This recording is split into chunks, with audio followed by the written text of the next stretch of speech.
bearing real fruits for the American people.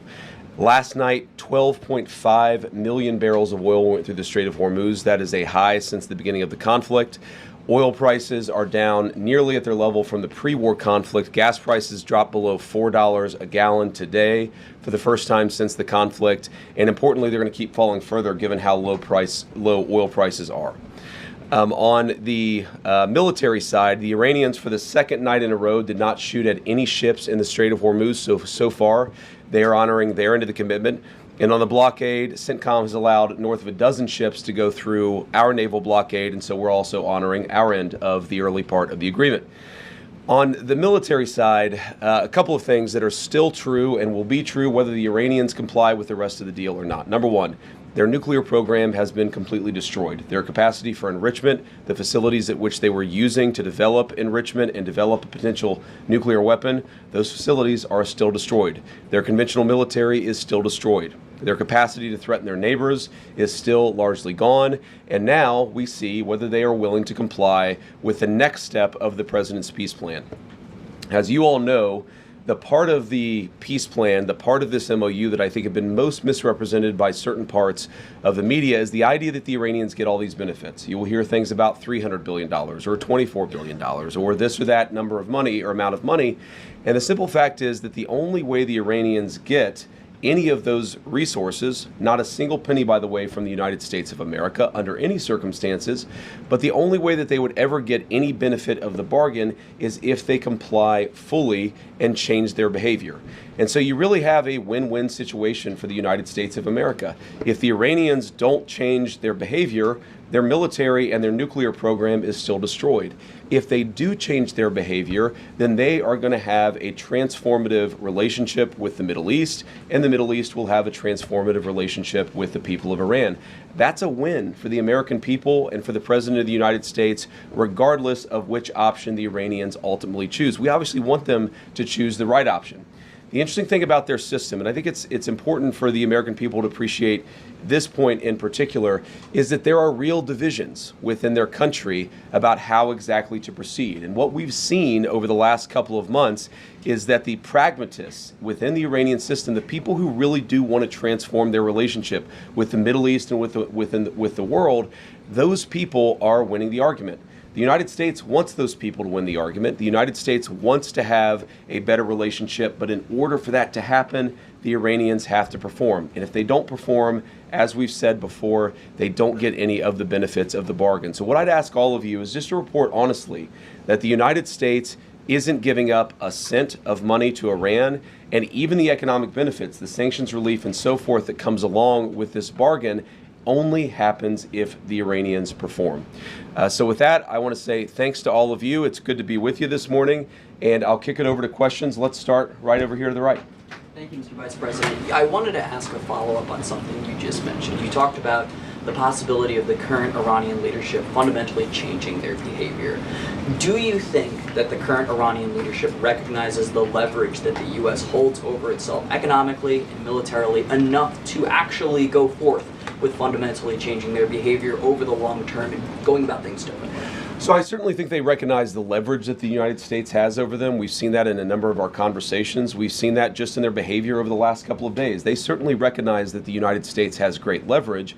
Will that ultimately lead to a change in behavior? I don't know. I've seen skeptics of the deal. People say the Iranians will never change their behavior. Well, maybe that's true. And if so, they don't get any of the benefits of the bargain. But isn't it worth trying?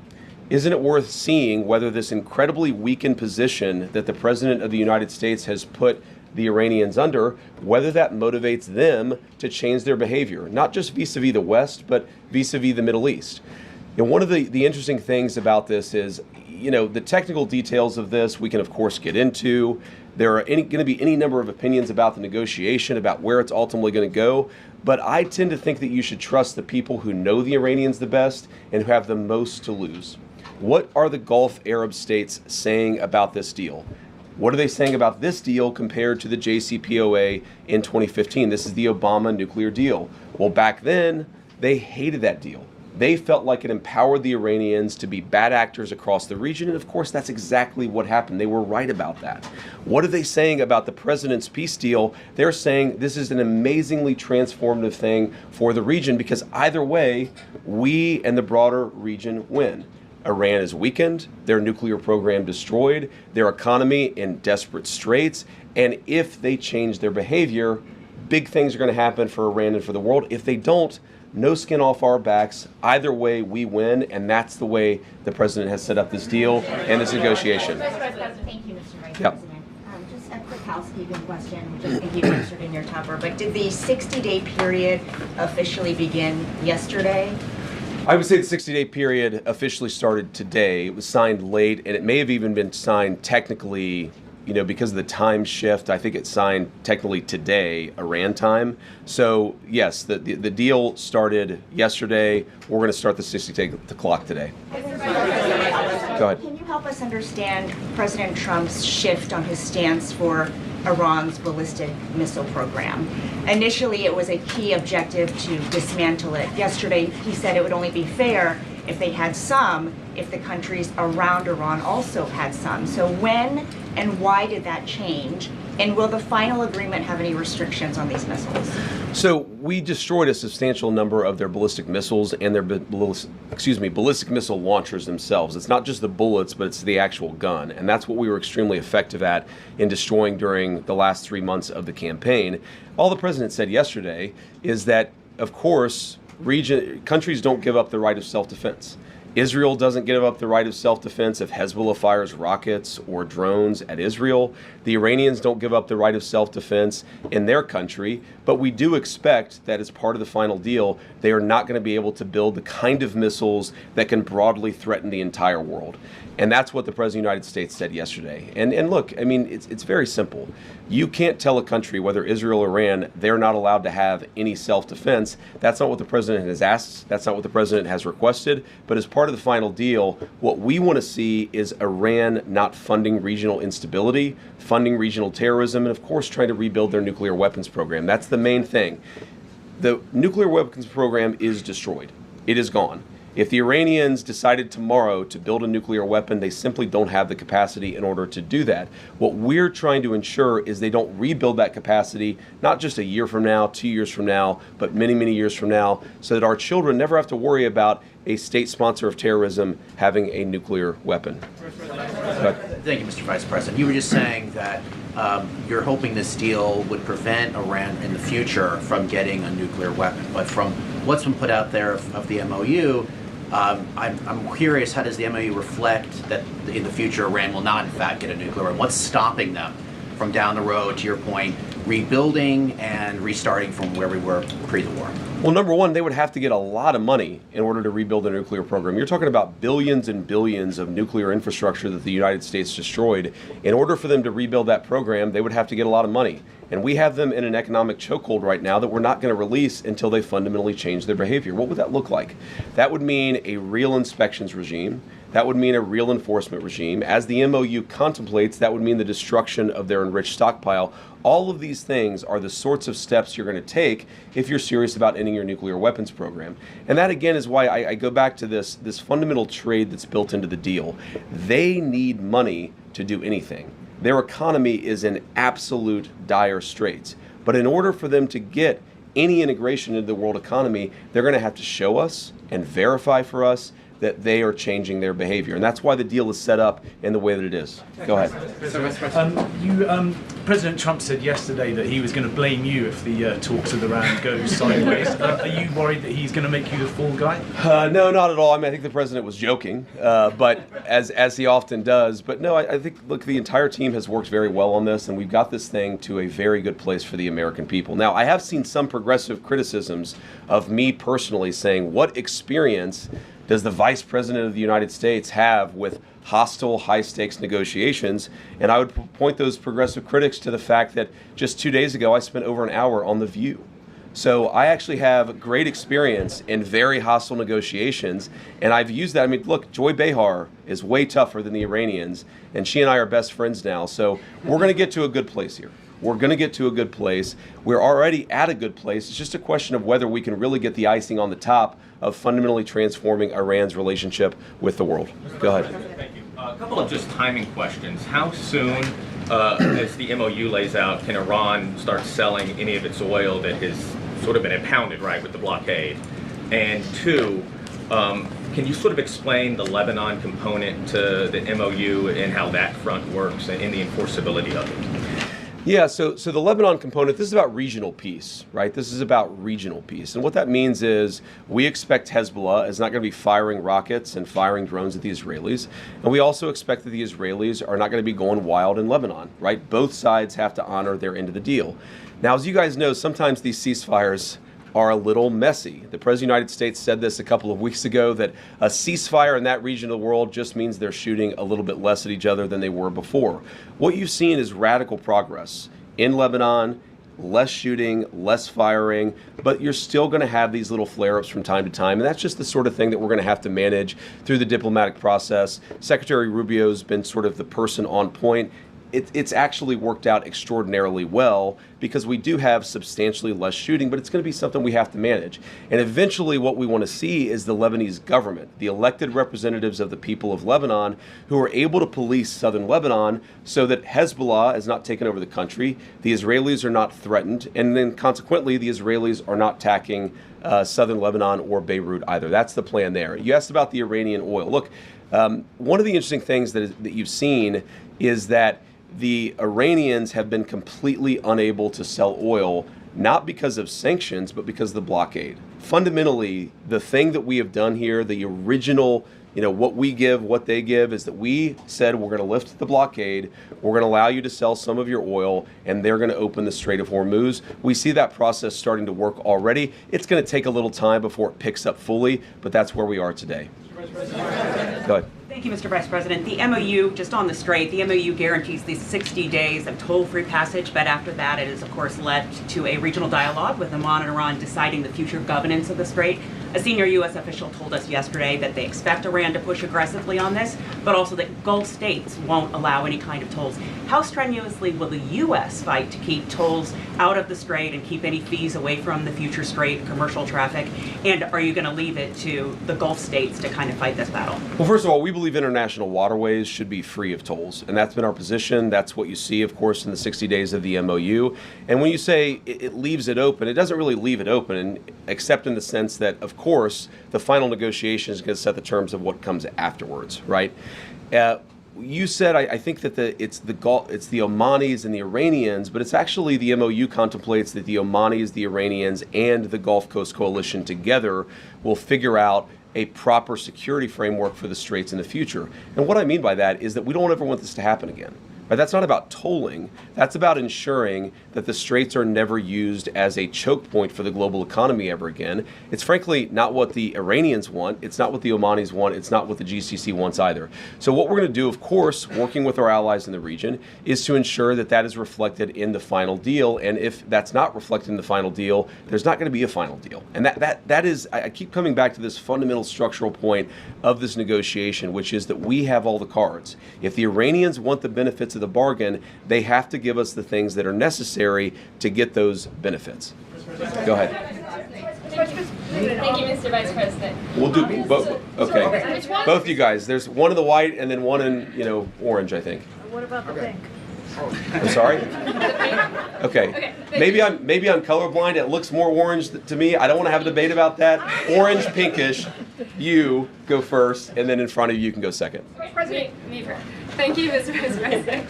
How does the points about granting some immediate waivers on sanctions, especially from the Treasury Department, how does that square with the Iran Nuclear Agreement Review Act? And are you planning on briefing Congress on this portion? Yeah, so I talked to James Braid, our head of OLA. We do plan to brief Congress very soon. I believe that they got the formal copy of the signed document this morning, and if not, they're going to get it at some point later today. We are planning a briefing. I believe right now the House is out of session, the Senate is in session, though maybe I've reversed that. But we're going to ensure that the team briefs Congress and, of course, answers their questions. We've been doing that informally, of course, talking to a number of people in Congress just over the last week. We'll keep on doing that, and we'll have a formal briefing. I won't say exactly when that will be because it depends a little bit about session schedule. Your point about the sanctions is I'll go back to what I said earlier, which is really the choke point on Iranian oil was never the sanctions. We didn't see that as a major concession to the Iranians. Frankly, the Iranians didn't see that as a concession to them because what prevented them from selling oil was not the sanctions. They were selling plenty of oil without any discount because the sanctions were just fundamentally ineffective at that point. What the sanctions did do is move the Iranian financial system to sort of the shadow banking system. So by lifting the blockade, that's the significant thing that has changed. And by lifting the sanctions, we're actually going to be able to see a little bit where their financial system actually sends money and receives money. That's a real benefit to the American people. And that's really the only thing that has changed by the change in sanctions. Sorry, I forgot that part of the question. No, we don't think so. We actually have an opinion from OLC we feel quite confident about that, Congress does, there are certain things that require congressional approval. There are certain things that don't require congressional approval. We feel quite confident that we can temporarily lift those sanctions without going to Congress and seeking their approval on that. Apparently, there's been reports coming out of Israel that Iran is already funneling oil money to Hezbollah even before this particular MOU was signed. And how exactly is the U.S. looking at this? If we're talking about behavior on part of Iran, I mean, October 7th happened. And if there's concern that perhaps Hezbollah could end up doing some sort of attack on that scale, then, how exactly are we talking about the reaction from the United States? If we're talking about perhaps a humongous scale attack that actually could happen, are we waiting for that type of attack?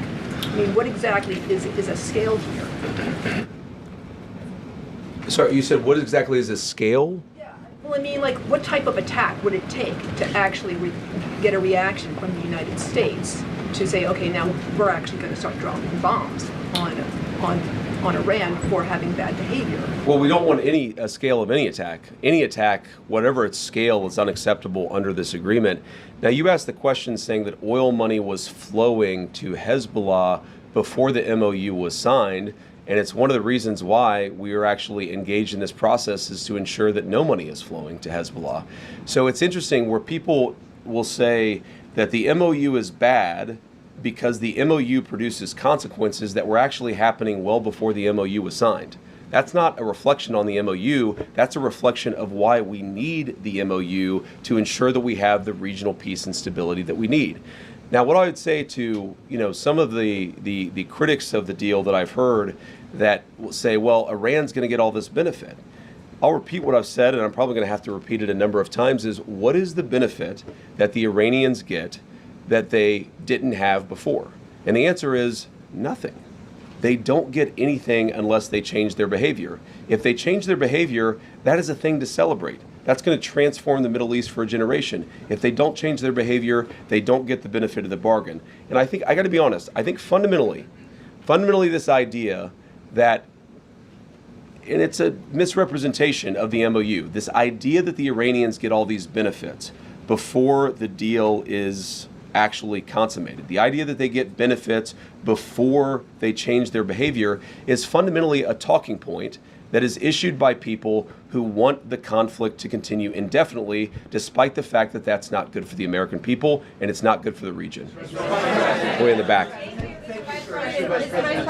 All the way back in the red. Thank you so much, Mr. Vice President. Mr. Vice President. Red here, you mean? Are you red? We'll do, okay, sorry. Thank you. I'm wearing bright red. So many people are wearing red. You can go first. Kara, right? Thank you, Kara. Okay, Thank and you. then next after that. Okay, great.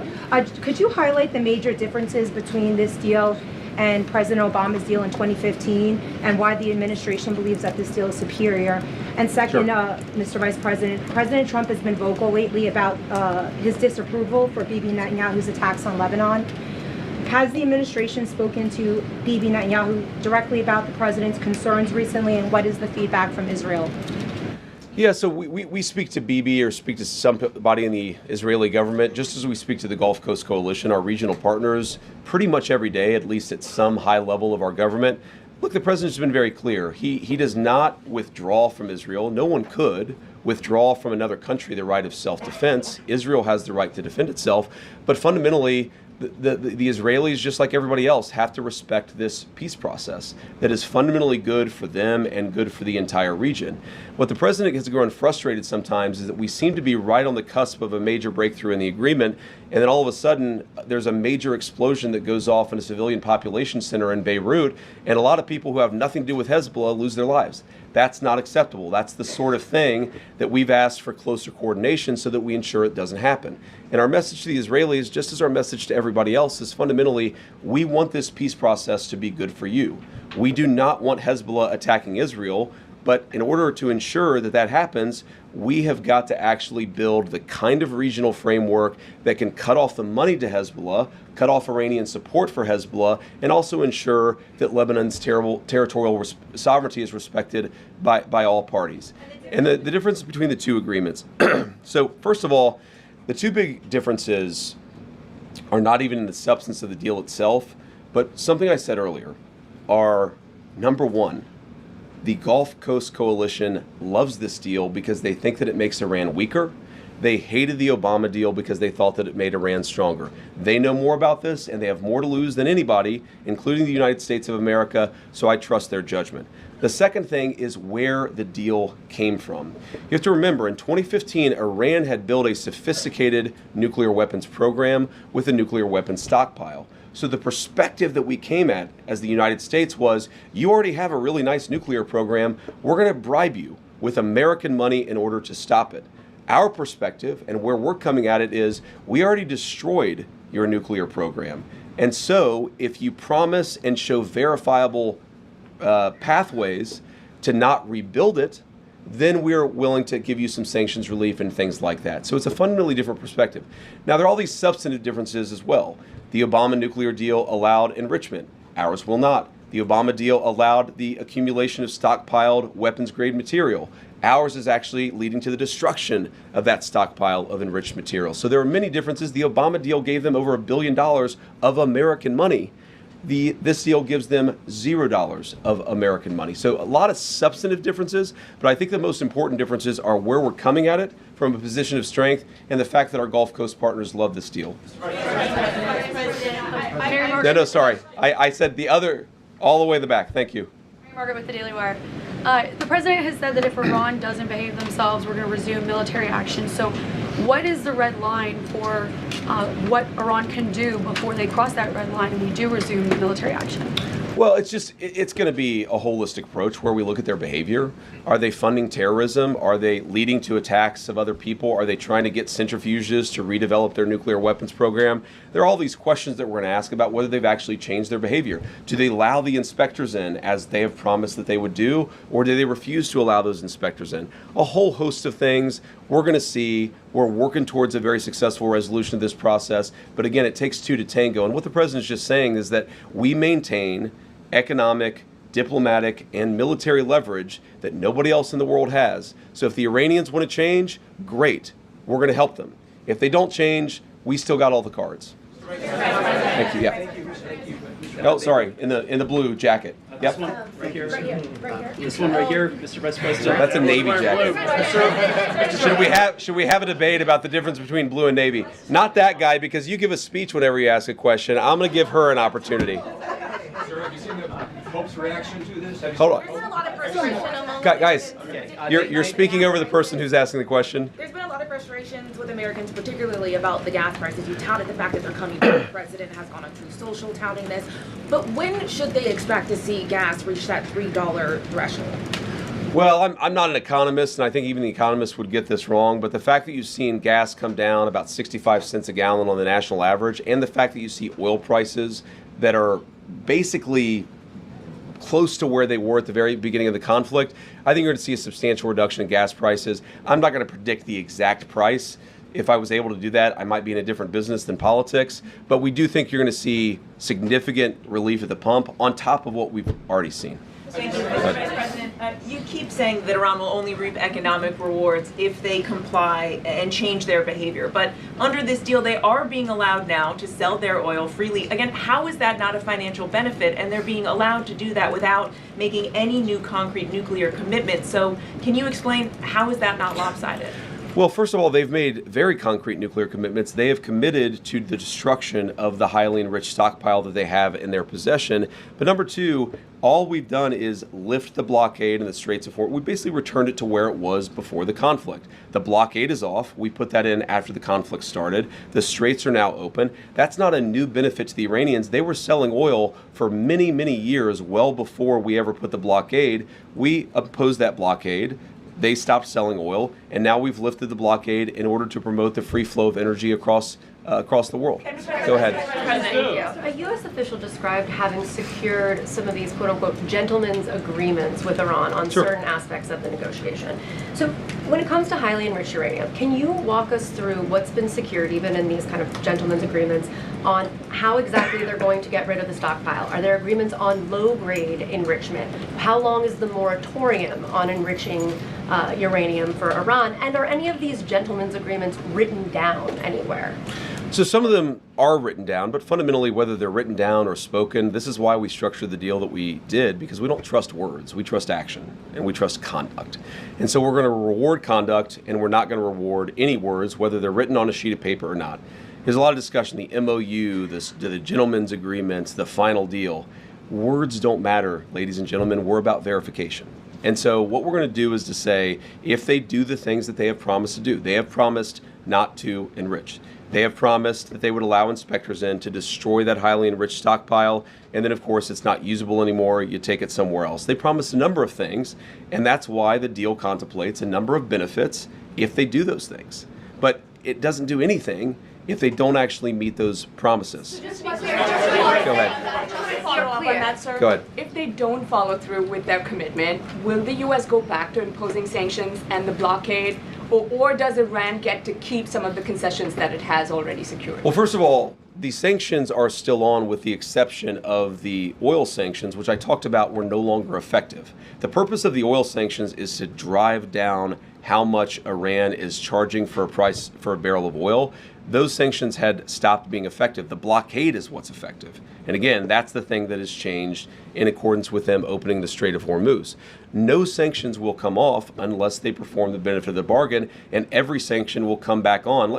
Like hypothetically. Let's say 2 years down the road, they've done what we need to see on the nuclear program, and we release the sanctions as the deal contemplates. Then they decide they're going to start rebuilding the nuclear program. Then, of course, those sanctions are going to come back on. And that's why it's really kind of like a dial. As they dial up their good behavior, we can dial up the economic relief. If they dial down their good behavior, we can turn it off. It's the good thing about having the leverage, and it's a good thing about being the United States of America, where we just fundamentally have so much influence in the world financial system. Go ahead.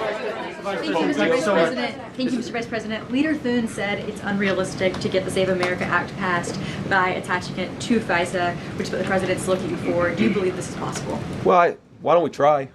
Why don't we try and at least force people to vote against it? One of the things that sometimes frustrates me about the legislative process is that people will go into it saying, this isn't possible, therefore we're not even going to try. Well, let's actually see. Let's try it. And if it's not possible, then let the people put their name on it. This is also good for the American people.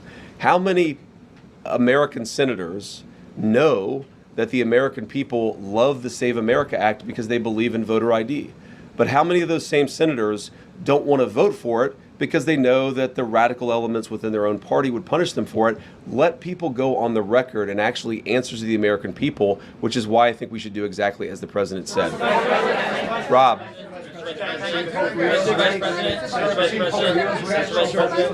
Rob. Thank you very much. On Monday, we were told the MOU will be published within 48 hours. The president then said after Friday. You, I think, then said by Friday, and then it ended up being read out on a briefing call yesterday. We were told the MOU had been signed electronically on Sunday. There was an Axios report that it hadn't been. There's going to be a signing ceremony on Friday, and then it's signed at Versailles last night. Is what's going on behind the scenes as chaotic as your public messaging? Well, I don't think our public messaging has been chaotic. I think dealing with a fractured Iranian system where communication isn't great is just sometimes something that we don't fully appreciate or we don't fully understand. What really happened here is that we did sign the MOU on Sunday.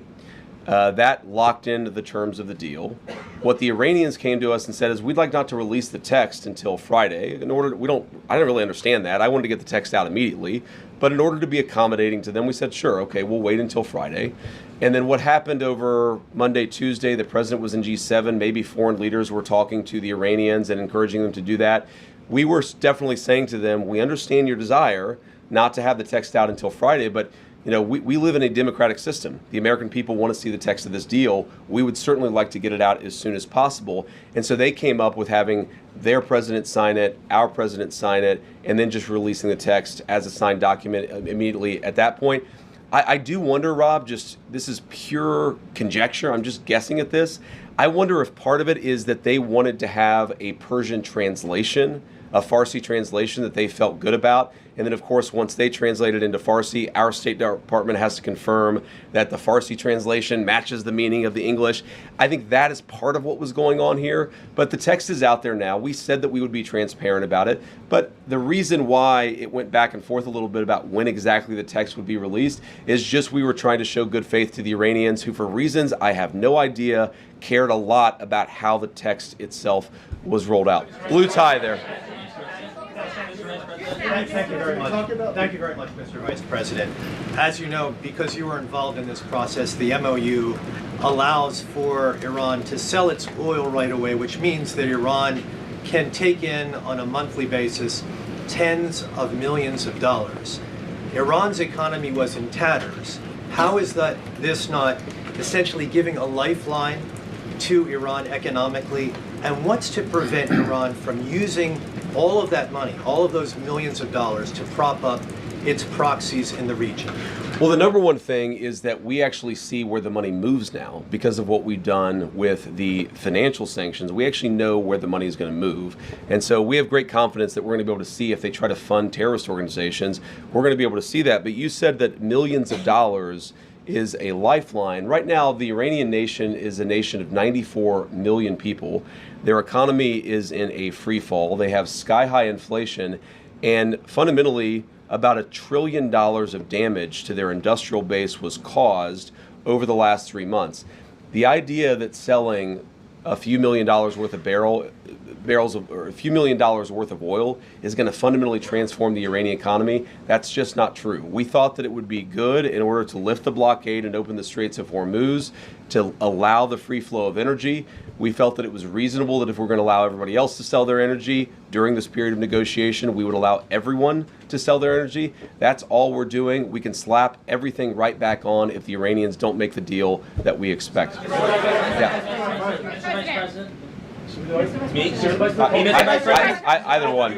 one. Yeah. Guys, how about both of you? Go ahead. Mr. Vice President, so President Trump said we'll finish one, talking about Iran, and he said then Cuba is next. Is Cuba next? And also on Colombia, Mr. Vice President, he has mentioned Colombia 3 times this week. Why is it so important, the election day in Colombia, for President Trump? You guys have to ask Marco about Cuba. That's not... Look, our view, go ahead in a second, but let me just actually answer this guy's question. Fundamentally in Cuba, it is a system that hasn't worked. They can't make any money. Their economy is frankly probably in worse shape than the Iranian economy. It's 90 miles from our shore, so every time that there's a crisis, you end up having desperate refugees or desperate people who can't feed their families trying to flood into our country. We want the people of Cuba to be happy and successful. We're actually talking to the Cuban government right now about how they could change their ways to change that. We're going to see what they do, and obviously, if they do one thing, we're going to do something. If they make smart decisions, we're going to have a much better relationship with that island. Go ahead. Mr. Vice President. Mr. Vice President, thank you so much. I know that you are still not sure if you are going to run for president in 2028, but if you do not, is there anyone in particular that you would want to see run? What's your name? Stephen Kapuska, sir. I want Stephen Kapuska to run for president in 2028. Go ahead. Thank you. Go ahead. Thank you, Vice President Vance. I've got two questions. Could you describe the status of your Switzerland trip? Are you definitely still going? What are your plans? And also, if we could drill down on frozen funds. There's been a lot of focus on oil sanctions, but on frozen funds, what's your understanding of how much money is frozen? How much of that is in the U.S.? And a senior administration official briefed some of us reporters earlier this week that there might be small antes, is what he said, like small releases of money to build trust with the Iranians early on. Could you describe that whole situation? So on the frozen funds, the amount of money, I honestly don't know. I've heard numbers north of $100 billion. I've actually heard numbers north of $200 billion. Most of it is not in United States accounts. Most of it's either in the Gulf or in Europe or somewhere else. But I don't know the exact amount of money. It's a lot. It's one of the reasons why we've had such a successful chokehold on the Iranian economy, though by not even close to the main reason. We're not releasing a single dollar of that money until the Iranians perform. And there are a number of ways they could perform. For example, let's say they actually take meaningful steps, and this could happen very quickly, to destroy that stockpile of enriched material, then we're going to have a conversation about it. But they have to perform. I've seen some reports, I don't know where this came from, that the Qataris had released billions of dollars in Iranian assets. That's just not true. It would be impossible for the Qataris to do that without our buy-in and certainly without us seeing it. So a lot of this reporting is just fundamentally wrong. They don't get a dollar of unfrozen assets, their money, not our money, but they don't get a dollar of unfrozen assets until they actually perform under the deal. You asked about Switzerland. Our plan is to go to Switzerland. I don't know exactly when. The way that we're setting up this technical negotiation is that obviously you're going to have the political leadership involved. Excuse me. We're going to have people on the ground actually driving the technical talks, the nuclear talks. How do you destroy this highly enriched uranium? All that stuff. That you really just have to get into the nitty gritty on. So, I plan to go to Switzerland. Exactly when, we think these technical negotiations are going to start sometime this weekend. That's still the plan, but that could change because it's not an easy country, Iran, to get out of. And so we're trying to figure out exactly when that's going to happen. I suspect this weekend, but I'm not sure. So you're not going tomorrow to Switzerland? I may. It just depends on exactly when the Iranians can get there. We're trying to figure that out as we speak. But again, I suspect it will happen this weekend. We're going to find out exactly whenever the coming days. Go ahead, babe. Well, thank you so much, Mr. Vice President. Just two questions for you. To follow up on an earlier question, Secretary Rubio said in March that the goal of this war was to, quote, to eliminate the threat of Iran's short-range ballistic missiles. You just said earlier that the military program is destroyed. U.S. intelligence estimates that Iran still retains roughly 70% of its pre-war ballistic and cruise missile stockpile. So when did the administration decide to abandon that part of the original mission? And then just second as well, moving forward, are you leading the U.S. team moving forward in terms of the negotiations? How involved will you be? Yeah, so I'm certainly planning to lead the U.S. negotiating team. But on the first question, you talked about an intelligence report that was anonymously leaked to a reporter that was not with context and that, frankly, is not accurate. What has changed about the Iranian ballistics missile program is it matters much less the number of missiles they have, the number of bullets. What matters much more is the number of launchers they have, and importantly, the teams on the ground that have the capacity to launch those missiles.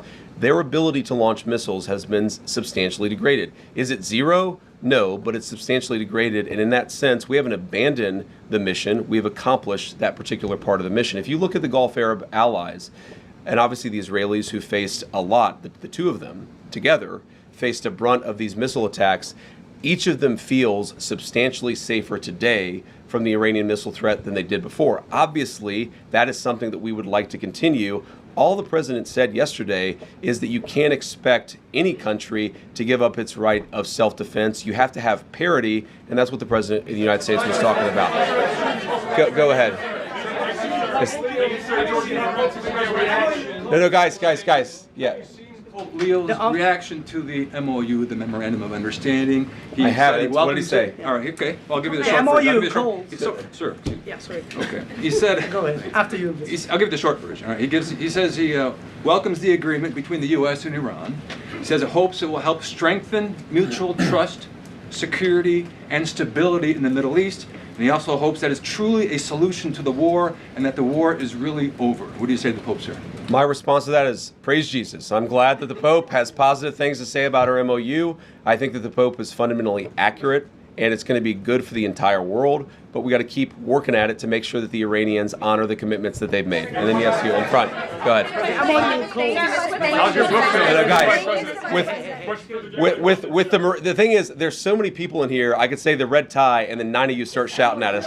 The burgundy tie. The MOU calls for a US... There we go, that guy. Yeah, sorry. Thank you. The MOU calls for a U.S. troop withdrawal from the Gulf region tied to the final deal. Can you say whether the drawdown will affect U.S. forces past Iraq and Syria, where American troops currently help protect Kurdish-held areas from Iranian-backed militias? Okay, so the drawdown contemplated, again, this is the final deal. This is assuming that the Iranians comply, that they give us verification, that they take real substantial conduct towards this peace agreement. What we're saying is that we will withdraw troops to the pre-conflict level, meaning we're not going to keep a couple of extra aircraft carrier groups over there. The Iranians don't want that. Frankly, we don't want that either. Go ahead. Yeah. Is not going to be funding that $300 billion fund. Who exactly is funding that? Is that private companies? And I also noticed that your voice is hoarse. Are you sick? Have you been using your voice a lot? Well, I've been on a bit of a book tour the past couple of days, but I can't promote my book here in the White House press briefing room. I had a cold about a week ago. That and talking a lot about this deal and talking a lot about the book, I'm definitely a little bit hoarse. But you asked, your first question was about is funding that $300 billion. Oh, I see. So what's interesting about this is there is a great desire from the Arab world and from outside the Arab world to actually get involved in Iran if they behave properly. So for example, let's say the United Arab Emirates, who've been a great ally over the last, not just few months, but over the last many years, let's say that they would like to invest in building a power plant. That actually is impossible right now because of the way that U.S. sanctions work.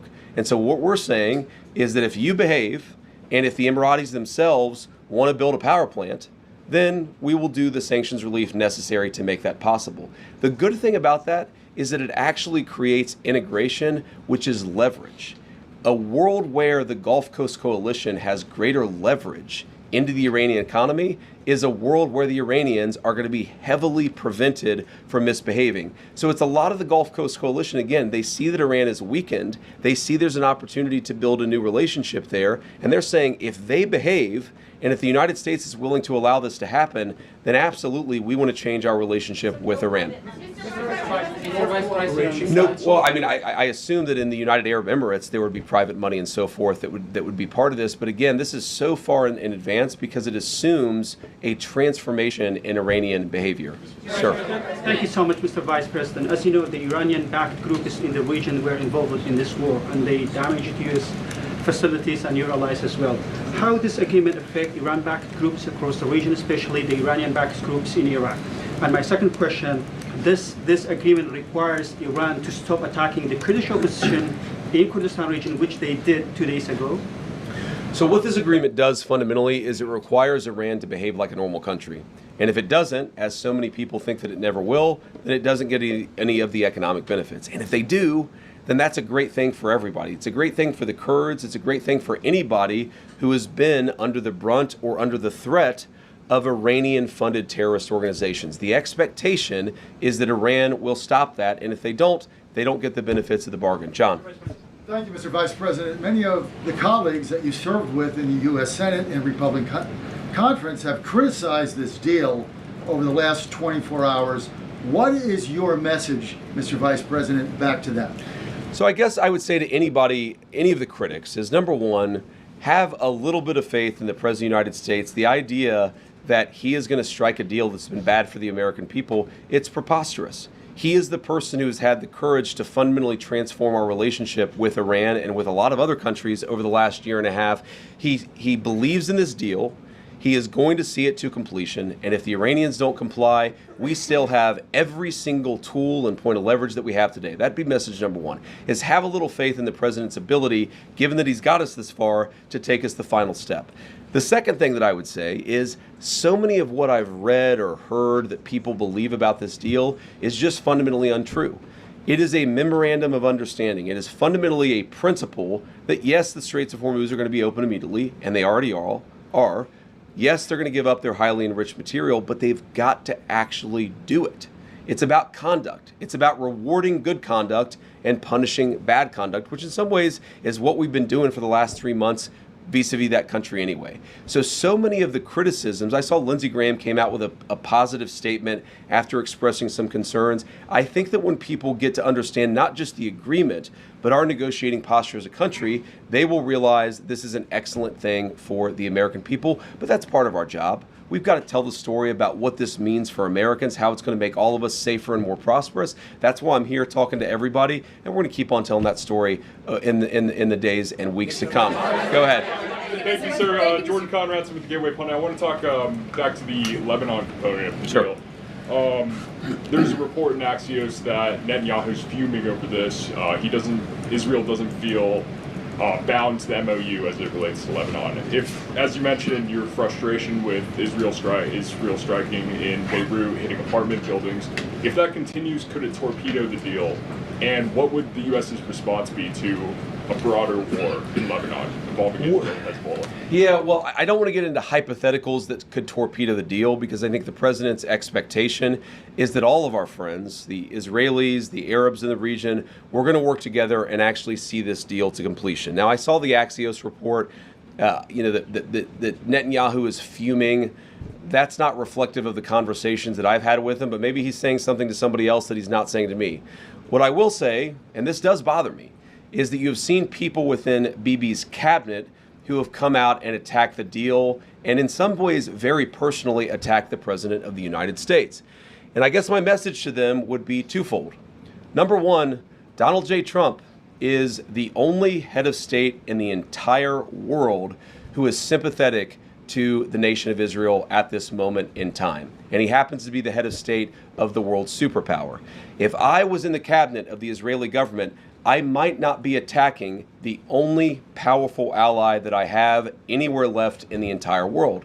And the second message I would give to some of those cabinet members, Bibi, to his credit, has not gone down this path, but to some of these cabinet members in Israel who are attacking the President of the United States, the other thing that I would say is that over the last 3 months, 2/3 of the defensive weapons that have protected your homeland have been built by American hands and paid for by American tax dollars.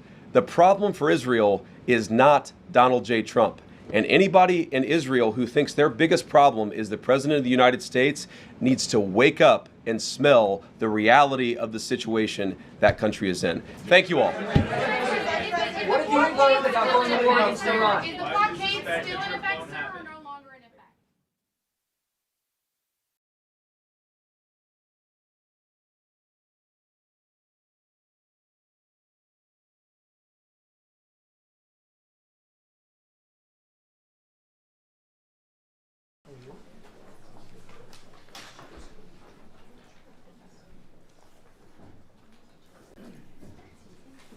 Hello, thank you very much. Are you all set? You all ready? Nice group, big group. But I want to thank you all for being here as we prepare to celebrate Labor Day, when we honor the incredible hardworking men and women of our country, which is doing very well, I have to tell you. Every policy of the Trump administration is designed to lift up the American worker, promote great-paying blue-collar jobs, and to rebuild the industrial bedrock of our nation. It's also obviously for great defense. We have the greatest military in the world. We rebuilt it largely in my first term. Some of it was stupidly given away to Afghanistan. For what reason? Nobody could figure that one.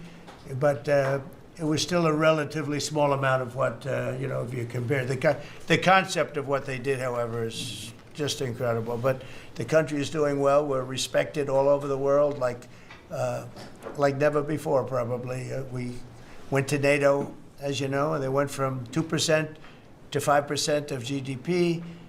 Nobody expected that. And the difference is they didn't pay the 2 and they paid the 5. So, and as you know, we are selling a tremendous amount of equipment to NATO. We're not spending any money. We're making money, but I don't want